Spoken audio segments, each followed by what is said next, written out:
A high-stakes global race is underway, one that will define the next century. It's not just about building solar panels or powering homes. It's about who will control the energy infrastructure that supports everything from electric vehicles to AI supercomputers to national defense systems. In that race, China is surging ahead, fast. In May alone, the country installed over 93 gigawatts of solar capacity, an all-time record. To put that in perspective, that's more solar than the entire European Union deployed in the past year. In just 1 month. China's total solar output now exceeds 1.08 terawatts, enough to power an entire mid-sized country like Poland, with capacity to spare. Meanwhile, in the United States, political winds are shifting. A GOP-led Senate bill proposes rolling back clean energy tax credits, scaling down support for wind, solar, and electric vehicles. If passed, this move could slow U.S. clean tech development, raise utility costs, and leave the nation increasingly reliant on older, dirtier power sources, just as global competitors ramp up investments. In this video, we'll break down how China is achieving these staggering energy milestones, what's happening in the U.S. Congress, and why energy credits are on the chopping block.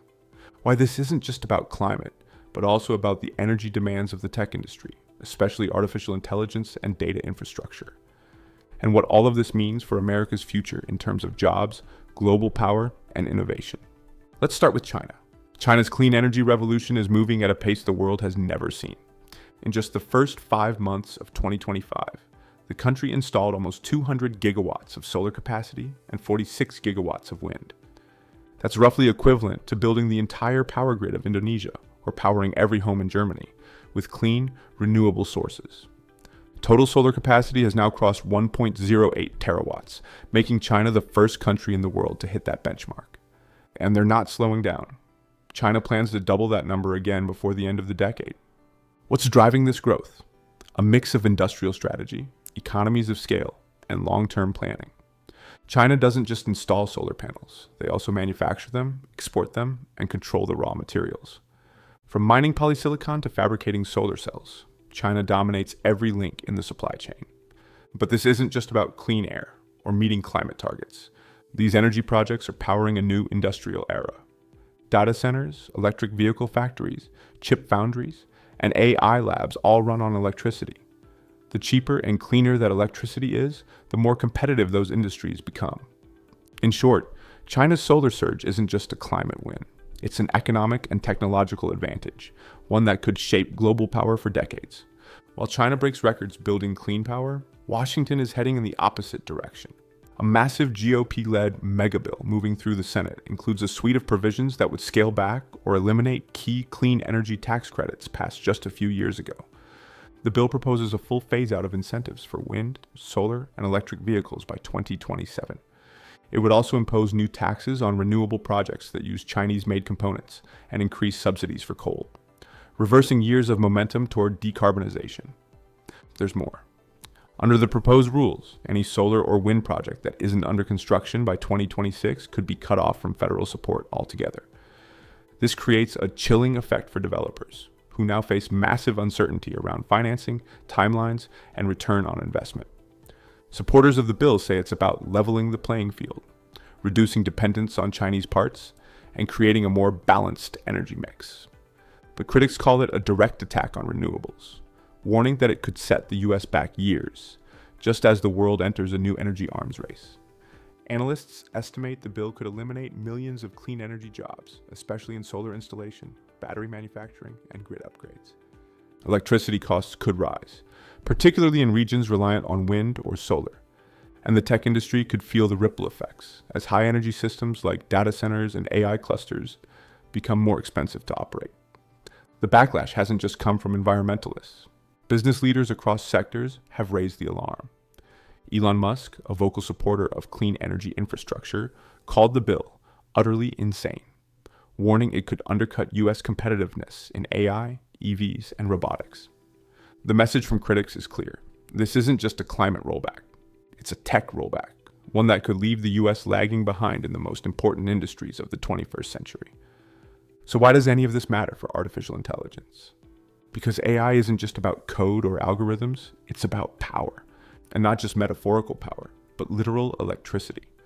Modern AI systems, especially large language models and generative AI platforms, rely on energy-intensive computing infrastructure. That includes data centers, training clusters, cooling systems, and high-performance GPUs, all of which run 24/7. Training a single AI model can consume as much energy as 100 American homes use in a year.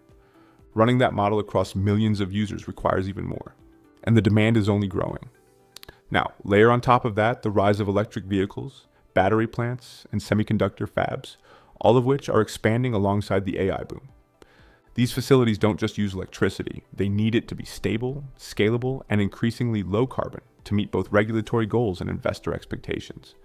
If the US slows its clean energy build-out, it risks running out of grid capacity just when industries are scaling up. And if those data centers or factories rely on fossil fuels, they create a larger carbon footprint, making them less attractive to global partners and customers who prioritize sustainability. China understands this. That's why it's building a clean energy ecosystem around next-gen tech. By investing heavily in renewables, China ensures that its AI labs, chip fabs, and EV makers can grow without hitting energy ceilings, and without triggering climate backlash. In short, clean energy isn't just a climate policy, it's an innovation policy. And in the race for AI dominance, energy strategy may decide who wins. The US clean tech sector is one of the fastest growing parts of the American economy. It supports hundreds of thousands of jobs across wind, solar, battery production, and electric vehicle assembly. These aren't just future-facing careers. They're already reshaping the manufacturing base in places like Ohio, Texas, and Georgia. Since the Inflation Reduction Act passed, billions of dollars in private investment have flowed into clean energy projects, driving local job creation and revitalizing communities that once depended on fossil fuels. But all of that is now at risk. If Congress eliminates or weakens these incentives, experts warn it could trigger massive job losses, potentially in the millions, and stall the transition to a modern energy economy. Just as importantly, it could erode investor confidence, causing developers and manufacturers to shift operations to more stable or supportive markets overseas. Geopolitically, the stakes are even more urgent. The US is in a tight race with China for dominance in artificial intelligence, quantum computing, and clean manufacturing. All of these industries require cheap, reliable, and scalable electricity, not in theory, but in practice, every day. AI infrastructure is particularly energy intensive. Running large models requires not only data centers, but vast cooling systems and high-performance hardware that draw power 24/7. If China can offer cleaner, cheaper electricity at scale, it doesn't just make their data centers more efficient, it gives them an edge in speed, capacity, and long-term scaling. And it's not just economic. National security experts warn that relying on outdated, centralized fossil fuel infrastructure leaves the US vulnerable to grid disruptions, price shocks, and even cyber attacks. In contrast, a diversified and modern energy grid built around renewables could make the country more secure and resilient in a rapidly shifting world. In short, this isn't just about energy policy. It's about who leads the next industrial era and who falls behind. As the Senate's energy rollback bill moves to the House of Representatives, the outcome remains uncertain. Will lawmakers side with short-term political interests or protect the long-term viability of America's clean energy future?